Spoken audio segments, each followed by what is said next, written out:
ಪರಾರಿ ವೀರ ಧಮಕಿ ವೀರ ರಾಜೀವ್ ಗೌಡನಿಗೆ ಪೊಲೀಸರು ಸತತ ಗ್ರಿಲ್ಲಿಂಗ್ ನಡೆಸ್ತಾ ಇದ್ದಾರೆ. ಚಿಕ್ಕಬಳ್ಳಾಪುರ ಪೊಲೀಸ್ ಅತಿಥಿ ಗೃಹದಲ್ಲಿ ವಿಚಾರಣೆ. ಅತಿಥಿ ಗೃಹಕ್ಕೆ ಆಗಮಿಸಿದ್ದಾರೆ ತನಿಖಾಧಿಕಾರಿ ಆನಂದ್. ರಿಮಾಂಡ್ ಅರ್ಜಿಯನ್ನು ಸಿದ್ದಪಡಿಸಿಕೊಂಡು ಬಂದಿದ್ದಾರೆ ಆನಂದ್. ಮೊದಲು ವಾಯ್ಸ್ ಸ್ಯಾಂಪಲ್ಸ್ ಅನ್ನು ಸಂಗ್ರಹ ಮಾಡ್ತಾರೆ. ಆ ಬಳಿಕ ರಾಜೀವ್ ಗೌಡನಿಗೆ ಪೊಲೀಸ್ ವೈದ್ಯಕೀಯ ಪರೀಕ್ಷೆಯನ್ನ ಕೂಡ ನಡೆಸಲಾಗುತ್ತೆ. ಸದ್ಯಕ್ಕೆ ವಿಚಾರಣೆಯನ್ನ ನಡೆಸಲಾಗ್ತಾ ಇದೆ.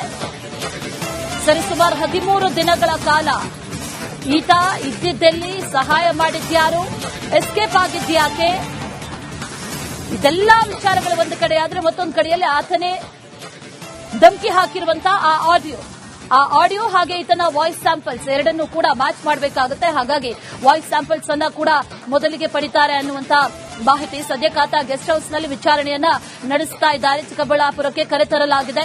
ಮೊದಲು ವಾಯ್ಸ್ ಸ್ಯಾಂಪಲ್ಸ್ ಅನ್ನ ಸಂಗ್ರಹ ಮಾಡಿ ಆ ನಂತರದಲ್ಲಿ ಆತನಿಗೆ ವೈದ್ಯಕೀಯ ಪರೀಕ್ಷೆಯನ್ನ ಕೂಡ ನಡೆಸಲಾಗುತ್ತೆ. ಎಷ್ಟು ದಿನಗಳ ಕಾಲ ಆತನನ್ನ ವಶಕ್ಕೆ ಪಡಿತಾರೆ ವಿಚಾರಣೆಗೆ ಸಂಬಂಧಪಟ್ಟಂತೆ ಅನ್ನುವಂಥದ್ದು ಈಗ ಸದ್ಯಕ್ಕಿರುವಂತಹ ಪ್ರಶ್ನೆ.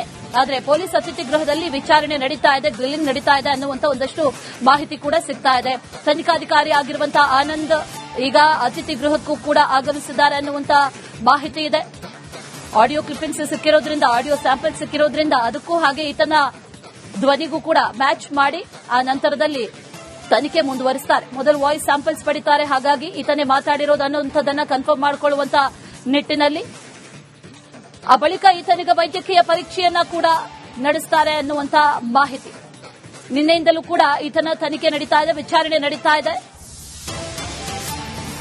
ಕೆಲವೇ ಕ್ಷಣಗಳಲ್ಲಿ ರಾಜೀವ್ ಗೌಡನನ್ನ ಈಗ ಕೋರ್ಟ್ಗೆ ಹಾಜರುಪಡಿಸಲಾಗುತ್ತೆ.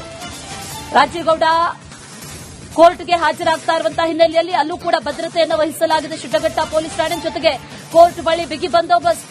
ಕೋರ್ಟ್ಗೆ ಬರುವ ಹಿನ್ನೆಲೆಯಲ್ಲಿ ಬೆಂಬಲಿಗರು ಜಮಾವಣೆ ಆಗುವಂತಹ ಸಾಧ್ಯತೆ ಇದೆ. ಯಾವುದೇ ರೀತಿಯ ಅಹಿತಕರ ಘಟನೆ ನಡೀಬಾರದು ಅನ್ನುವಂತಹ ನಿಟ್ಟಿನಲ್ಲಿ ಖಾಕಿ ಕಟ್ಟೆಚ್ಚರವನ್ನ ವಹಿಸದೆ ಬ್ಯಾರಿಕೇಡ್ ಅನ್ನ ಹಾಕಿದ್ದಾರೆ, ಭದ್ರತೆಯನ್ನು ಒದಗಿಸಿದ್ದಾರೆ ಪೊಲೀಸರು. ಕೆಲವೇ ಕ್ಷಣಗಳಲ್ಲಿ ಕೋರ್ಟ್ಗೆ ಈ ಧಮಕಿ ವೀರ ರಾಜೀವ್ ಗೌಡನನ್ನ ಪ್ರೊಡ್ಯೂಸ್ ಮಾಡ್ತಾರೆ. ಹಾಜರುಪಡಿಸಿದ ನಂತರದಲ್ಲಿ ಎಷ್ಟು ದಿನಗಳ ಕಾಲ ಕಸ್ಟಡಿ ಕೇಳ್ತಾರೆ ಅನ್ನುವಂತಹ ಪ್ರಶ್ನೆ. ಅದಕ್ಕೂ ಮುನ್ನ ಪೊಲೀಸ್ ಠಾಣೆ ಹಾಗೂ ಕೋರ್ಟ್ ಸುತ್ತಮುತ್ತ ಬಂದೋಬಸ್ತನ್ನು ಕೂಡ ಮಾಡಿದ್ದಾರೆ, ಬ್ಯಾರಿಕೇಡ್ ಹಾಕಿದ್ದಾರೆ. ಜೊತೆಗೆ ಯಾರೂ ಅಲ್ಲಿ ಜಮಾವಣೆ ಆಗಬಾರದು ಅನ್ನುವಂಥ ನಿಟ್ಟಿನಲ್ಲೂ ಕೂಡ ಪೊಲೀಸರನ್ನ ನಿಯೋಜನೆ ಮಾಡಲಾಗಿದೆ. ಒಂದಷ್ಟು ಈತನ ಬೆಂಬಲಿಗರು ಆಗಮಿಸುವಂತಹ ನಿರೀಕ್ಷೆ ಇರೋದ್ರಿಂದ, ಜೊತೆಗೆ ಪ್ರತಿಭಟನೆ ಅಥವಾ ಇನ್ನಿತರ ಘೋಷಣೆಗಳನ್ನ ಕೂಗುವಂತಹ ಸಾಧ್ಯತೆಗಳು ಕೂಡ ಇರೋದ್ರಿಂದ ಪೊಲೀಸರನ್ನ ನಿಯೋಜನೆ ಮಾಡಲಾಗಿದೆ. ಯಾರು ಕೂಡ ಬರದಂತೆ, ಜೊತೆಗೆ ಅಹಿತಕರ ಘಟನೆಗಳು ನಡೆಯದಂತೆ ಪೊಲೀಸರು ಎಲ್ಲಾ ರೀತಿಯ ಕ್ರಮಗಳನ್ನು ಕೂಡ ಈಗ ಕೈಗೊಂಡಿದ್ದಾರೆ. ಚಿಕ್ಕಬಳ್ಳಾಪುರಕ್ಕೆ ಕರೆತರಲಾಗಿದೆ. ಈತನನ್ನ ಕೇರಳದಿಂದ ಅರೆಸ್ಟ್ ಮಾಡಿದ್ರು. ನಂತರ ಚಿಕ್ಕಬಳ್ಳಾಪುರ ಗೆಸ್ಟ್ ಹೌಸ್ನಲ್ಲಿ ಸದ್ಯಕ್ಕೆ ಈತನನ್ನ ಇರಿಸಿದ್ದಾರೆ. ಅಲ್ಲಿಂದ ವೈದ್ಯಕೀಯ ಪರೀಕ್ಷೆಯ ನಂತರದಲ್ಲಿ ಕೋರ್ಟ್ಗೆ ಹಾಜರುಪಡಿಸುತ್ತಾರೆ. ಕೋರ್ಟ್ಗೆ ಹಾಜರುಪಡಿಸಿ ಈತನನ್ನ ವಶಕ್ಕೆ ಪಡಿತಾರೆ ವಿಚಾರಣೆ ನಡೆಸುವಂತಹ ನಿಟ್ಟಿನಲ್ಲಿ. ಅದಕ್ಕೂ ಮೊದಲು ಈಗ ಪೊಲೀಸ್ ಸ್ಟೇಷನ್ ಹಾಗೂ ಕೋರ್ಟ್ ಸುತ್ತಮುತ್ತ ಒಂದಷ್ಟು ಭದ್ರತೆಯನ್ನ ಒದಗಿಸಲಾಗಿದೆ.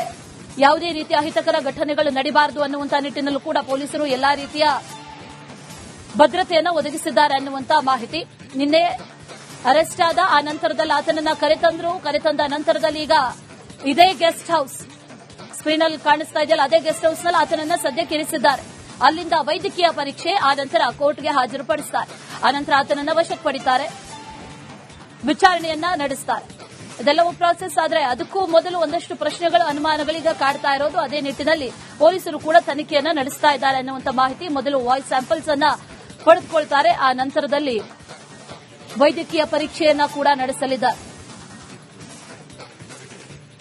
ಇದೇ ವಿಚಾರಕ್ಕೆ ಸಂಬಂಧಪಟ್ಟಂತೆ ಡೀಟೇಲ್ಸ್ ಅನ್ನ ಕೊಡ್ತಾರೆ ನಮ್ಮ ಪ್ರತಿನಿಧಿ ಸುರೇಶ್. ನೇರ ಸಂಪರ್ಕದಲ್ಲಿ ಜಾಯಿನ್ ಆಗಿದ್ದಾರೆ. ಸುರೇಶ್, ಒಂದಷ್ಟು ಅನುಮಾನಗಳು, ಪ್ರಶ್ನೆಗಳು ಈ ಸಂದರ್ಭದಲ್ಲಿ ಕಾಡ್ತಾ ಇರೋದು. ಅದರಲ್ಲೂ ಪೊಲೀಸರ ತನಿಖೆಯ ವಿಚಾರಕ್ಕೆ ಸಂಬಂಧಪಟ್ಟಂತೆ ಒಂದಷ್ಟು ಅನುಮಾನಗಳು ಕಾಡ್ತಾ ಇದೆ.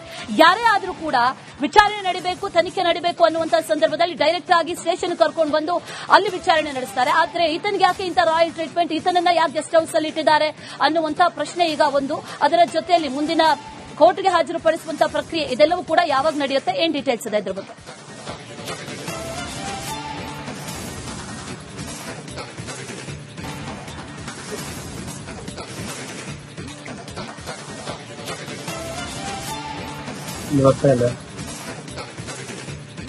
ನಮ್ಮ ಪ್ರತಿನಿಧಿಯನ್ನ ಮತ್ತೆ ಸಂಪರ್ಕಿಸ್ತೇವೆ. ಇನ್ನೇನು ಕೆಲವೇ ಕ್ಷಣಗಳಲ್ಲಿ ಕೋರ್ಟ್ಗೆ ಧಮ್ಕಿ ವೀರನನ್ನ ಪ್ರೊಡ್ಯೂಸ್ ಮಾಡಲಾಗುತ್ತೆ. ಕೋರ್ಟ್ಗೆ ಹಾಜರುಪಡಿಸುತ್ತಾರೆ. ಕೋರ್ಟ್ಗೆ ಹಾಜರುಪಡಿಸಿದ ನಂತರದಲ್ಲಿ ಆತನನ್ನ ವಶಕ್ಕೆ ಪಡಿತಾರೆ. ಪೊಲೀಸರು ಎಷ್ಟು ದಿನಗಳ ಕಾಲ ವಶಕ್ಕೆ ಪಡಿತಾರೆ ಅನ್ನುವಂಥ ಪ್ರಶ್ನೆ ಸದ್ಯಕ್ಕಿದೆ. ಈಗ ಗೆಸ್ಟ್ ಹೌಸ್ ಇಂದ ಮೊದಲು ವೈದ್ಯಕೀಯ ಪರೀಕ್ಷೆಯನ್ನ ನಡೆಸುತ್ತಾರೆ. ಅಲ್ಲಿಗೂ ಕೂಡ ಕರ್ಕೊಂಡು ಹೋಗ್ತಾರೆ. ಆ ನಿಟ್ಟಿನಲ್ಲಿ ಆಸ್ಪತ್ರೆಯ ಬಳಿ, ಜೊತೆಗೆ ಪೊಲೀಸ್ ಸ್ಟೇಷನ್ನ ಸುತ್ತಮುತ್ತ, ಅದರ ಜೊತೆಯಲ್ಲಿ ಕೋರ್ಟ್ ಆವರಣದಲ್ಲಿ ಎಲ್ಲಾ ರೀತಿಯ ಸಿದ್ಧತೆಗಳನ್ನ ಈಗಾಗಲೇ ಮಾಡಿಕೊಳ್ಳಲಾಗಿದೆ. ಬ್ಯಾರಿಕೇಡ್ಗಳನ್ನ ಅಲ್ಲಿ ಅಳವಡಿಸಿದ್ದಾರೆ.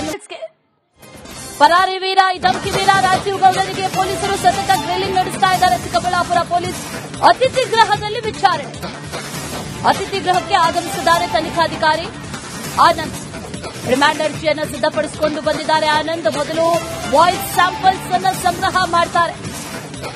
ಆ ಬಳಿಕ ರಾಜೀವ್ ಗೌಡನಿಗೆ ಪೊಲೀಸ್ ವೈದ್ಯಕೀಯ ಪರೀಕ್ಷೆಯನ್ನ ಕೂಡ ನಡೆಸಲಾಗುತ್ತೆ. ಸದ್ಯಕ್ಕೆ ವಿಚಾರಣೆಯನ್ನ ನಡೆಸಲಾಗ್ತಾ ಇದೆ.